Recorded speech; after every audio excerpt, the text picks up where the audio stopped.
And so Instagram users will see less. They'll see less of what Meta deems to be political content in their recommendations and feed suggestions unless they opt into it in a change the company implemented in the past week. This is a quick breakdown, a very quick breakdown. I've done a longer stream on this.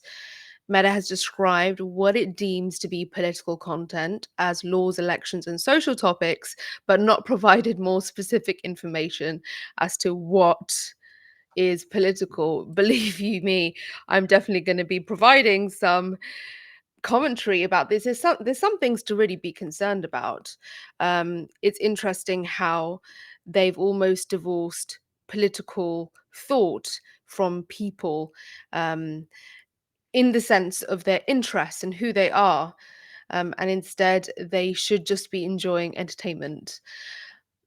So, Meta has described what it deems to be political content. Let's look at that again: laws, elections, and social topics.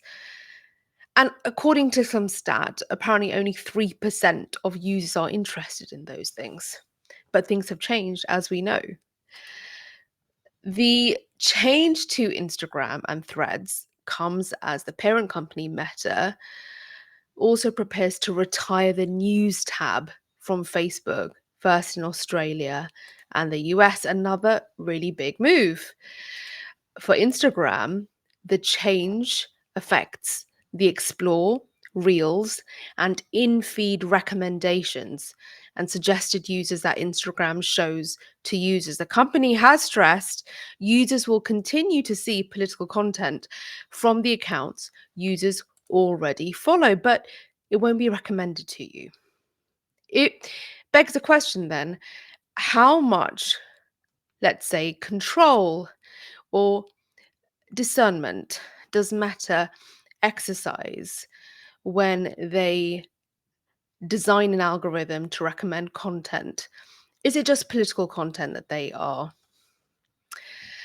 reducing for us? And remember, this is defaulted within your settings, and you can go and toggle that off. I'll show you exactly what you have to do to opt back in. You go into the three lines to access your settings and view your suggested content.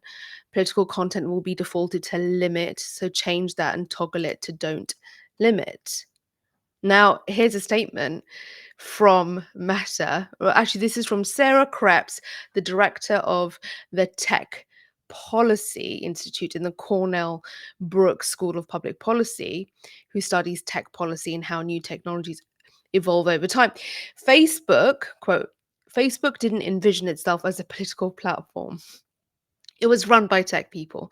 And then suddenly it started scaling and they found themselves immersed in politics and they themselves became the headline. I wonder why. I think, again, the quote is: I think with many big elections coming up this year, it's not surprising that Facebook is taking yet another step away from politics so that they can just not inadvertently themselves become a political headline. How do you do that? How do you remove yourself? Well, this is how you remove yourself from becoming the headline.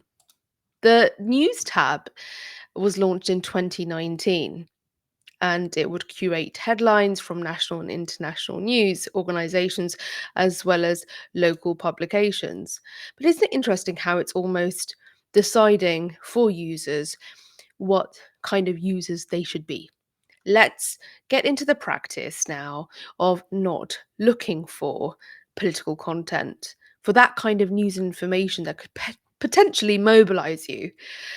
Um, now, for the audiences who turn to creators because they are perceived to be relatable and authentic, the absence of political posts or positions will likely stifle political issues, discussion, and thus ultimately democracy. Think about it. The people that you follow, the content creators you follow, you like them because of the range of the sort of human range that they provide. They don't just do the one thing. Perhaps they do. But is that every user? Is every user only interested in a creator because of just the one thing that they do? Now, Instagram has also reminded content creators that their accounts may no longer be recommended due to posting any political content. It's interesting, and this thought came to me. So, Meta are trying to position themselves as being apolitical, so no political content. However, artists who are used by political campaigns will still continue to have a presence. That's a question that we need to pose as we improve our media literacy, that we see individuals, creators, public figures advocating for, promoting certain political campaigns.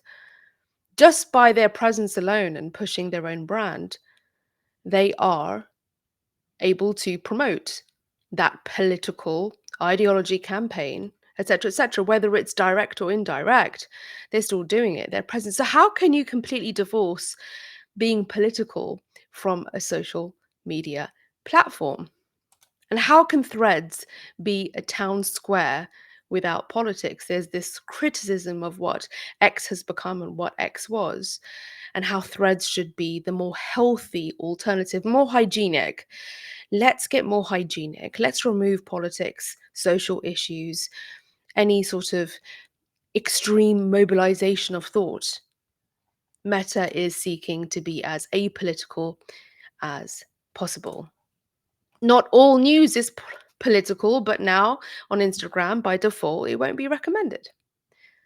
The serendipity of discovering political stories that motivate people to think or act will be lost. So, what do you think? What are your thoughts? Does it affect you? Is it because perhaps you don't get your news and your information from social media?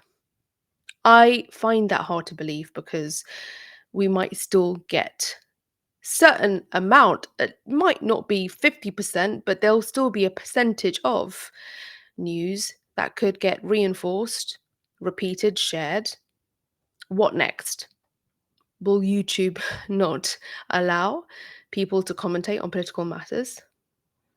The change to Instagram and Threads comes as the parent company prepares to retire. This news tab feature, first from Australia and the US. Who is next? So, who is next? I'd love to get your thoughts. This was a very quick breakdown. I just wanted to make it 5 minutes. It's gone to 8 minutes. But I just think it's really important that we get into these discussions. There's longer streams available. You can find them here on the channel. Thank you so much for supporting. If you haven't already, please do hit the like, subscribe, follow, and I'll see you in the next one.